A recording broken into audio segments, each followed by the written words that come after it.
Good morning all student. स्वागत है आपका केमिस्ट्री क्लास में। लास्ट अपन स्टार्ट किया था सॉल्यूशन चैप्टर, उसमें अपन ने मोलरता, नॉर्मलता, डेफिनेशंस करी। आज बारी है हमारे पास फॉर्मलता। फॉर्मलता कैपिटल एफ। पहले करेंगे इसकी डेफिनेशन। 1 लीटर विलयन में उपस्थित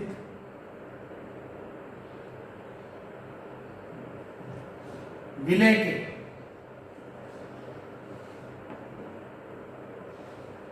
ग्राम सूत्रभारों की संख्या, ग्राम सूत्रभारों की संख्या उस विलयन की फॉर्मलता कहलाती है।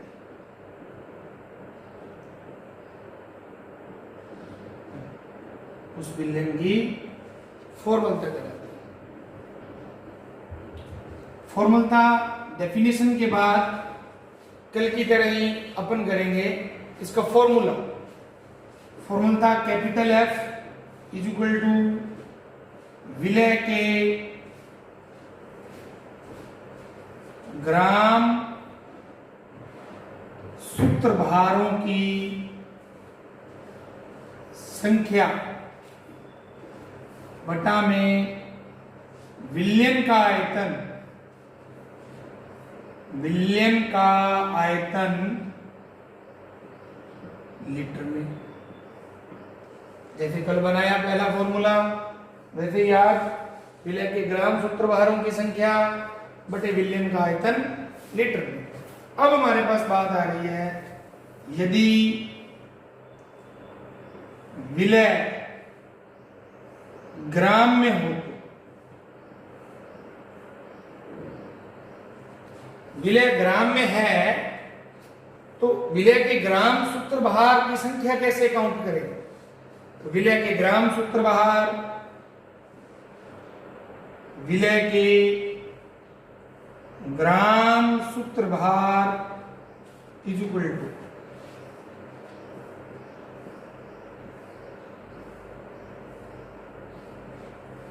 विलय की ग्राम में मात्रा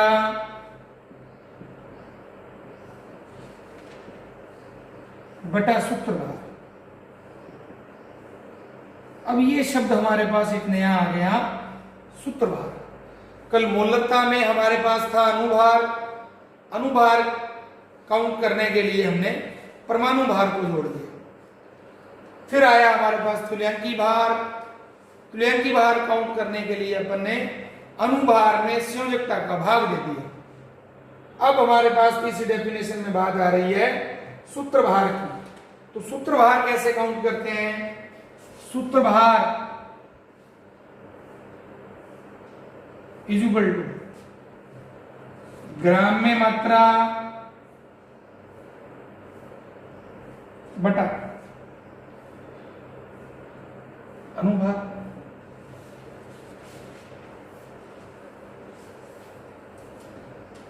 दूसरे तरीके से सूत्रभार इज इक्वल टू अनुभार। सूत्रभार जो है हमारा अनुभार के बराबर होता है। कब बराबर होगा सूत्रभार अनुभार के? जब अणु में ना तो सगुणन हो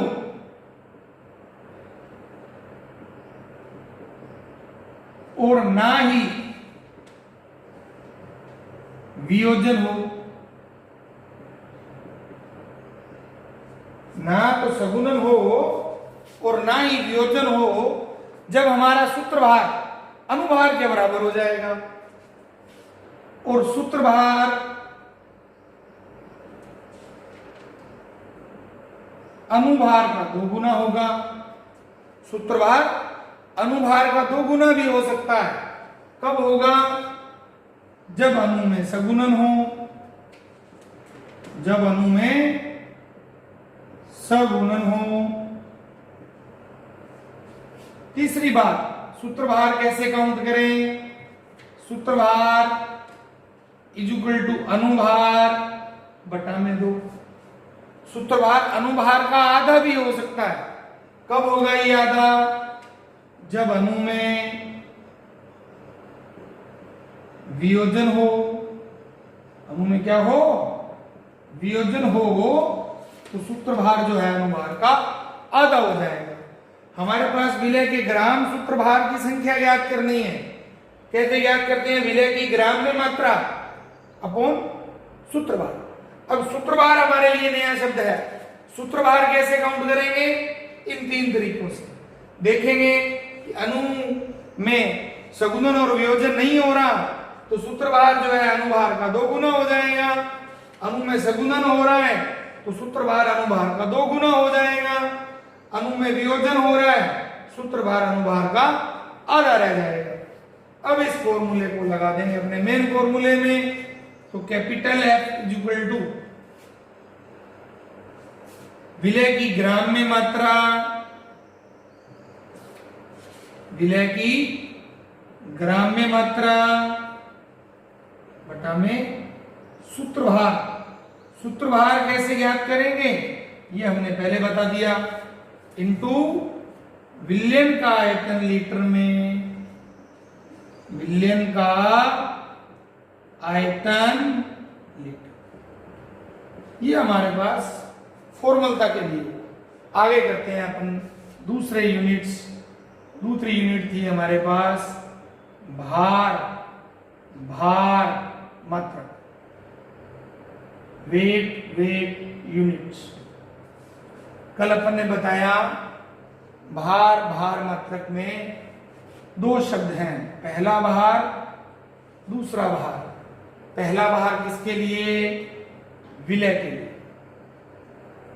दूसरा भार किसके लिए? विलायक या विलयन।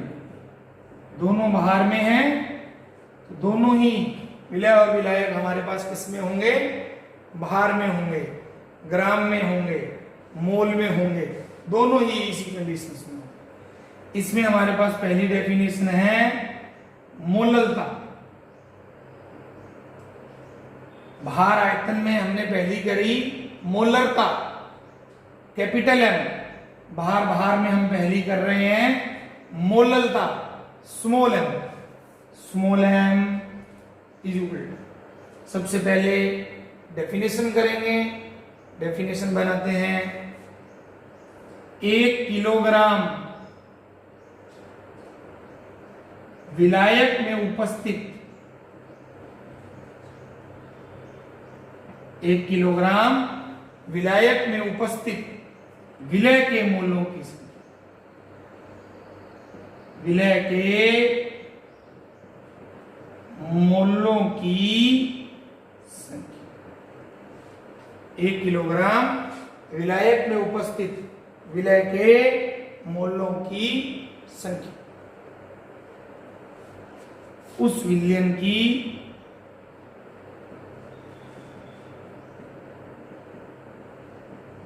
मोललता स्मॉल एम कहलाती है।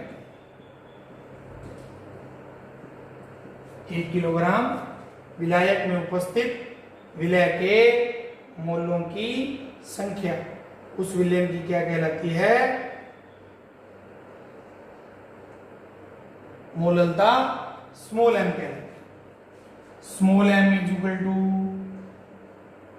विलय के मोल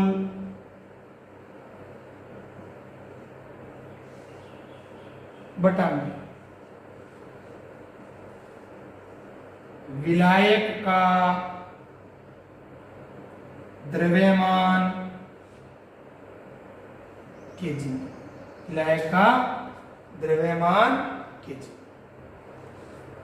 यदि में आगे विलय की यदि कंडीशन दी गई हो, विलय मोल में ना दिया जाए, जब विलय हमारे पास मोल में ना दिया जाए तो विलय को क्या करेंगे अपन? पहले मोल में कन्वर्ट करेंगे। किस में कन्वर्ट करेंगे?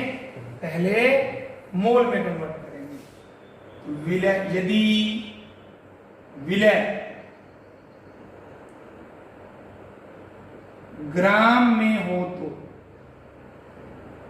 यदि विलय ग्राम में हो तो विलय के मोल,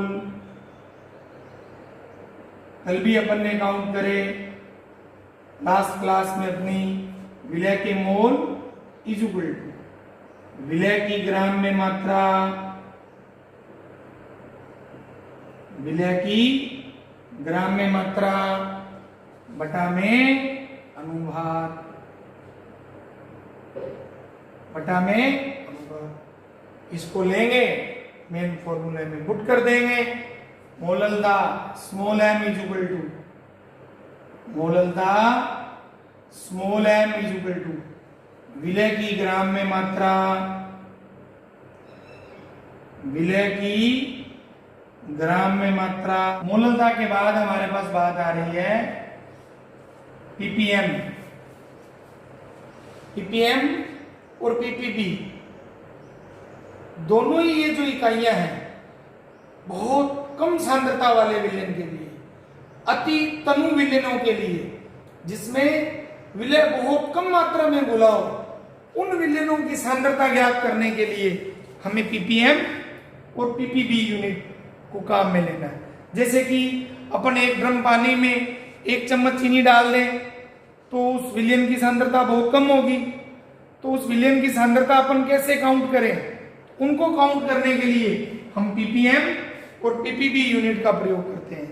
ppm का मीन है पार्ट्स पर मिलियन, पार्ट्स पर मिलियन ppm। पहले डेफिनेशन, विलय की वह मात्रा, विलय की वह मात्रा जो विलयन के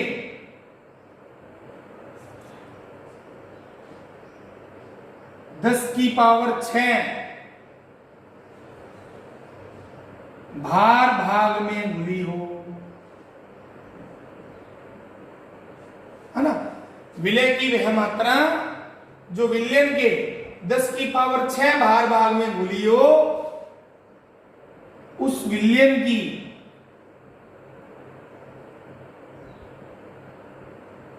ppm कहलाती है, उस विलयन की क्या कहलाती है? ppm। ppm का फॉर्मूला बनाया, ppm इज इक्वल टू विलय की मात्रा बटा में विलयन की मात्रा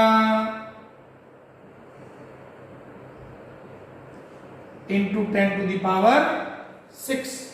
ppm की डेफिनेशन।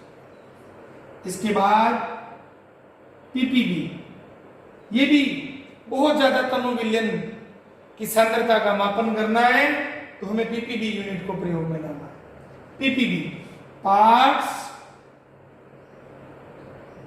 पर बिलियन।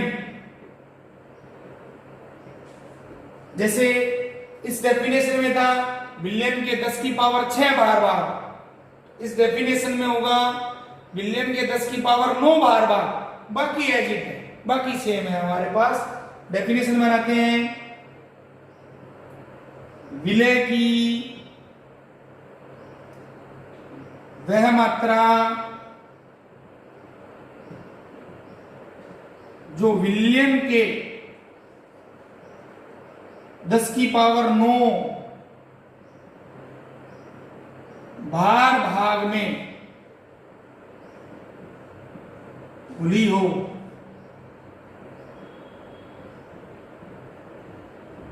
उस विलयन की ppb कहलाती है। उस विलयन की क्या कहलाती है? ppb। ppb का फॉर्मूला बनाएंगे, विलय की मात्रा भाग में विलयन की मात्रा इंटू 10⁹ ये ppm और ppb। इन सब डेफिनेशंस के न्यूमेरिकल जैसी ही डेफिनेशन कंप्लीट होंगी अपन उसके बाद करेंगे। अभी अपन डेफिनेशन सीख रहे हैं सारी सांद्रता की। इसके बाद हमारे पास नहीं आ रही है द्रव्यमान प्रतिशत। इसको अपन W% भी लिख सकते हैं। W का मीन वेट माने द्रव्यमान, द्रव्यमान प्रतिशत। पहले डेफिनेशन बनाते हैं इसकी। विलय की ग्राम में वह मात्रा जो विलयन के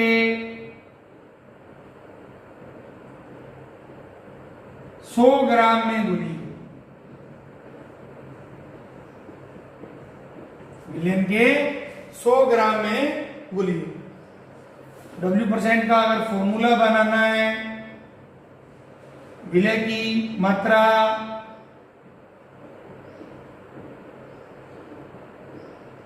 भाग में विलयन की मात्रा इंटू 100। ये जो डेफिनेशन है, सभी डेफिनेशंस में जितनी भी अपन सांद्रता की यूनिट डेफिनेशंस कर रहे हैं, उन सब में सबसे ज्यादा इंपॉर्टेंट है। जितनी भी syrup, liquid, alcohol, wine, toothpaste, cream, जितने भी प्रोडक्ट बनते हैं, सारे इसी डेफिनेशंस को ध्यान में रख के बनते हैं। सबसे इंपॉर्टेंट डेफिनेशन है। ये डेफिनेशन आगे अलग अलग भागों में बढ़ जाएगी। इसमें सबसे पहले अपन बात कर रहे हैं W%। सबसे पहली बात आ रही है इसमें W%, मीन भार प्रतिशत, वेट प्रतिशत। इसका मतलब ये है कि जो विलय है वो भी भार में होगा और जो विलयन है वो भी भार में होगा। दोनों ही भार में होंगे, विलय और विलयन दोनों ही भार में होंगे। W%। डेफिनेशन बनाते हैं। विलय की ग्राम में वह मात्रा, विलय की ग्राम में वह मात्रा जो विलयन के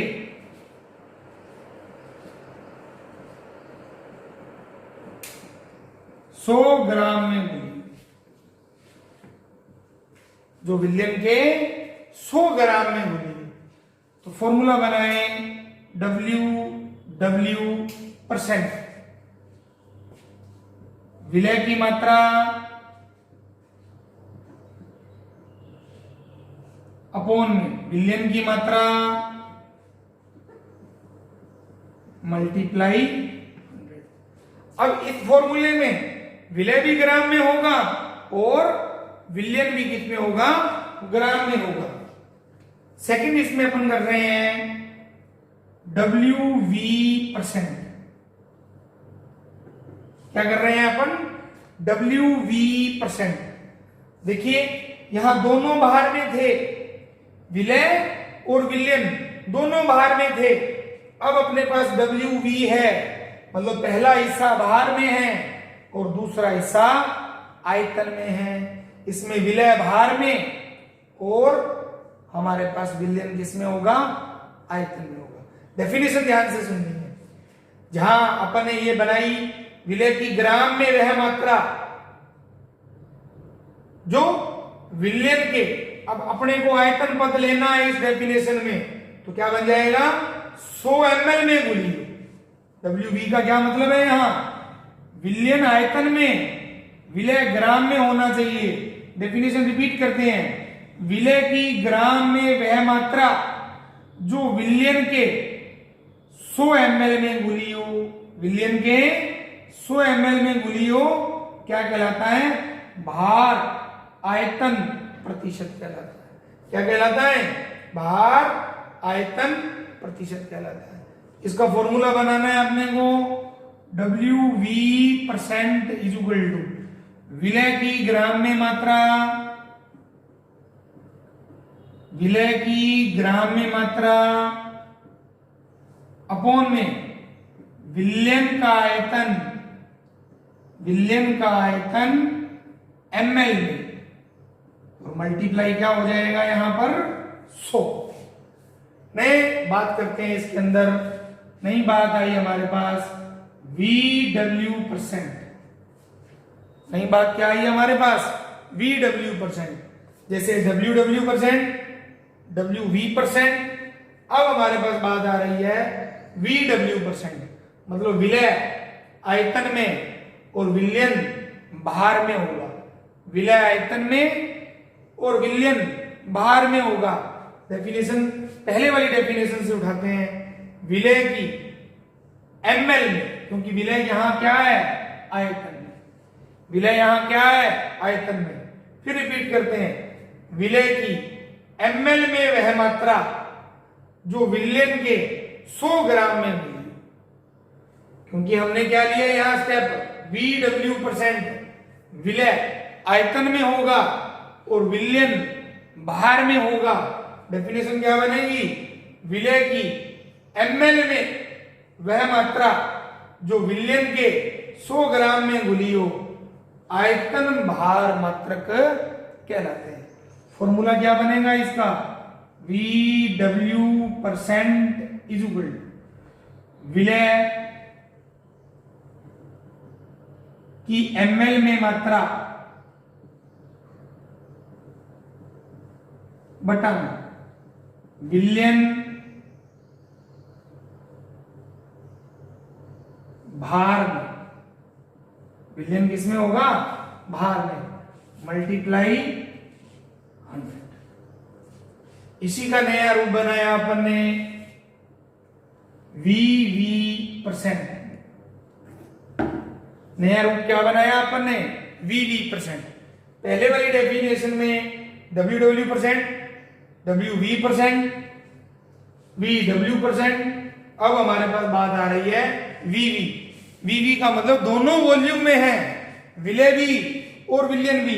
तो डेफिनेशन बनाते हैं अपन, विलय की ml में वह मात्रा जो विलयन के 100 ml में घुली हो। विलय की ml में वह मात्रा जो विलयन के 100 ml में घुली हो, VV% कहलाता है। सबसे इंपॉर्टेंट, भार प्रतिशत में VV%। VV% क्या है? विलय की ml में वह मात्रा जो विलयन के 100 ml में घुली हो। फॉर्मूला बनाएंगे, VV% इज इक्वल टू विलय की ml में मात्रा भाग में विलयन का आयतन ml में मल्टीप्लाई 100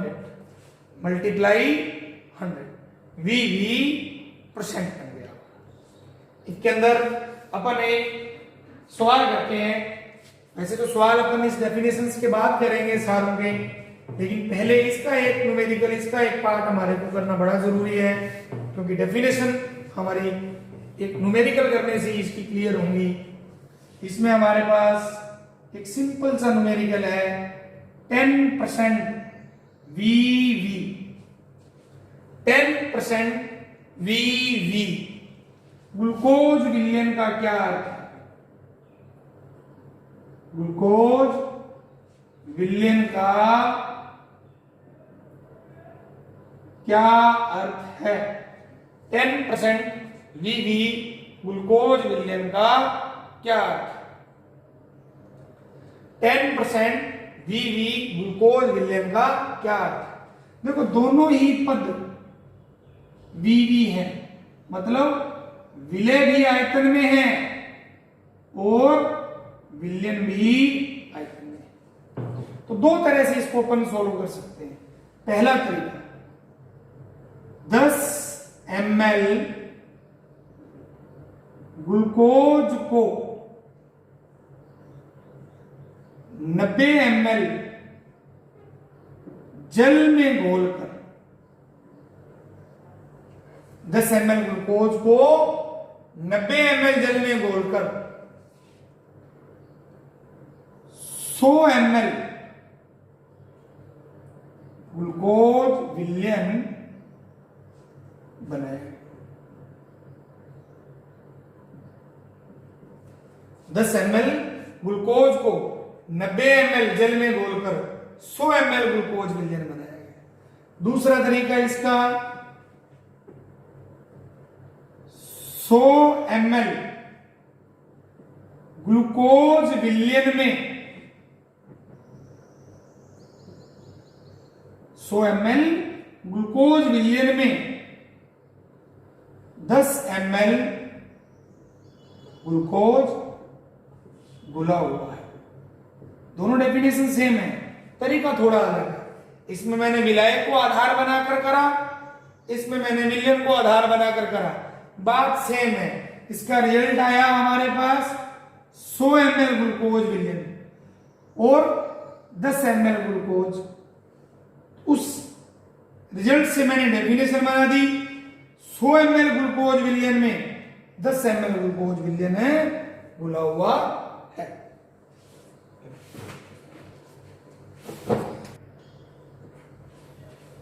सांद्रता की यूनिट में, मात्रक में लास्ट हमारे पास आ रही है मोल भिन्न। मोल भिन्न के अलग अलग नाम हैं, मोल प्रभाज भी कहते हैं अपन इसको अपन मोल अंश भी कहते हैं। एक्स से रिप्रेजेंट करते हैं इसको। समझने के लिए मैंने एक तरीका बनाया है बढ़िया, पहले वो देखते हैं, फिर अपन इसकी डेफिनेशन बनाएंगे। माना विलयन है कोई हमारे पास, वो विलयन जड है। विलयन क्या है हमारे पास? जड। बहुत बढ़िया तरीका है ये। माना विलयन है हमारे पास कोई जड, इसके दो अवयव हैं, मीन दो चीजों से मिलकर बना है, ए और बी। कोई विलयन है जड, दो चीजों से मिलकर बना है, ए और बी। ए के मोल हैं हमारे पास Na, क्योंकि मोल को स्मॉल n से रिप्रेजेंट करते हैं। ए के मोलों की संख्या क्या है हमारे पास? Na। और बी के मोलों की संख्या है हमारे पास Nb।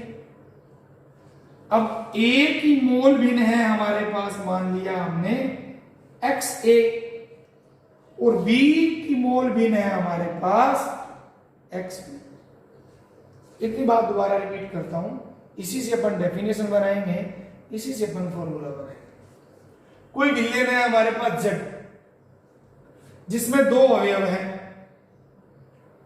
कितने अवयव हैं हमारे पास? दो। अवयव A और अवयव B। इसके मोलों की संख्या है हमारे पास Na, Nb। इनकी मोल भिन्न है हमारे पास Xa और Xb, Xa और Xb। अब अपन देखें डेफिनेशन को। किसी विलयन में किसी अवयव की, किसी विलयन में किसी अवयव की मोल भिन्न, किसी विलयन में किसी अवयव की मोल भिन्न, उसके मोलों की संख्या और कुल मोलों की संख्या का एक अनुपात होती है। डेफिनेशन मैं यहां लिखता हूं, किसी विलयन में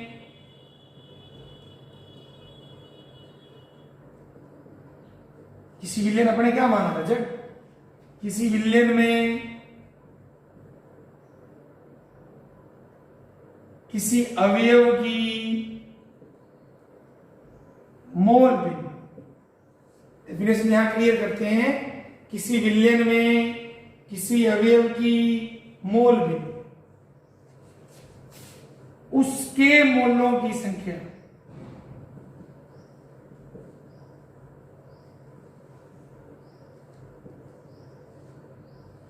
वह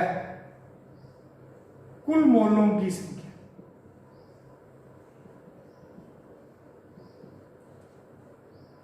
का एक अनुपात होती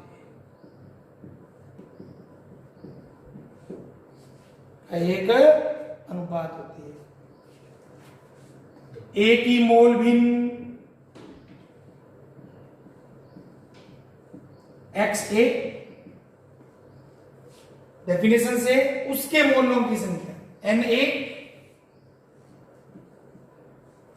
बटा में कुल मोलों की संख्या, विलयन में दो ही अवयव है Na और Nb, कुल मोलों की संख्या क्या होगी हमारे पास Na Nb। इसी तरीके से B की मोल भिन्न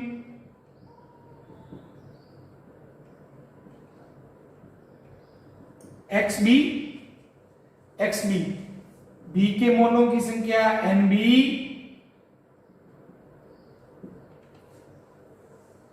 अब आगे क्या कह रहा है, किसी विलयन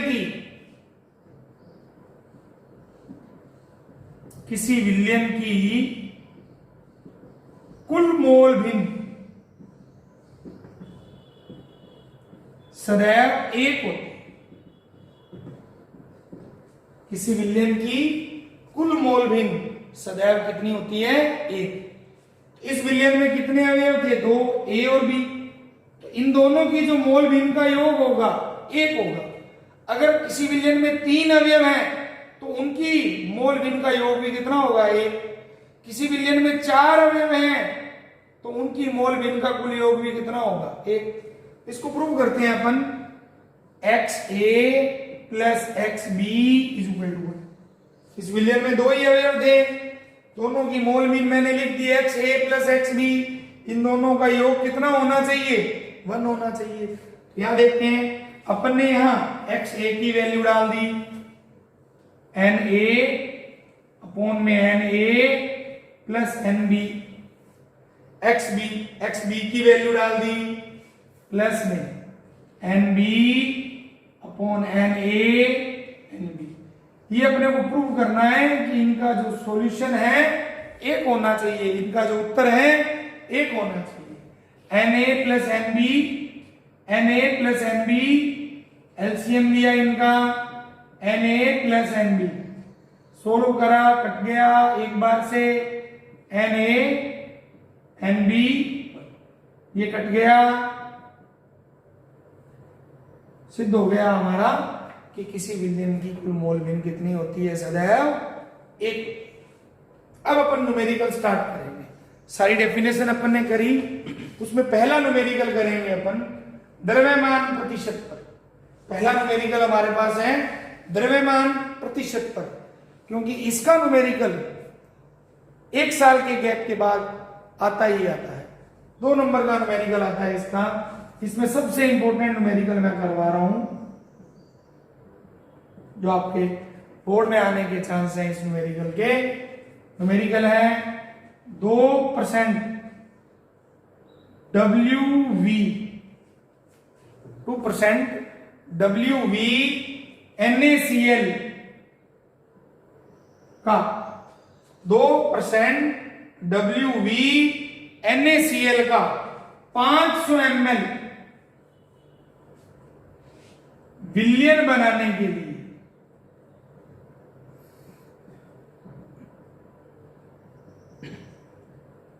NaCl की आवश्यक मात्रा बताइए।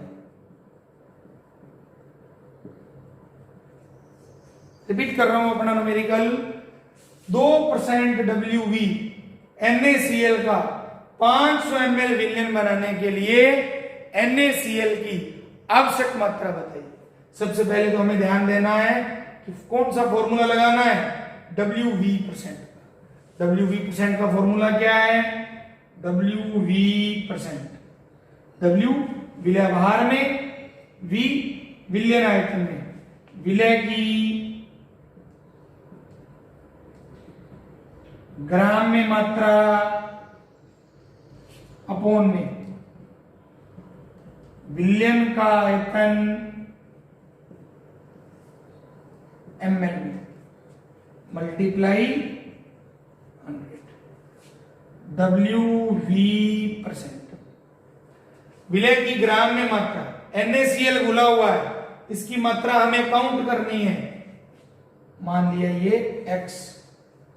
विलयन का आयतन 500 ml दिया हुआ है, 500 मल्टीप्लाई 100। WV% WV% की वैल्यू दे रखी है 2%, तो WV% की जगह क्या डाल देंगे अपन? तो ये कट गया, क्या आ गया?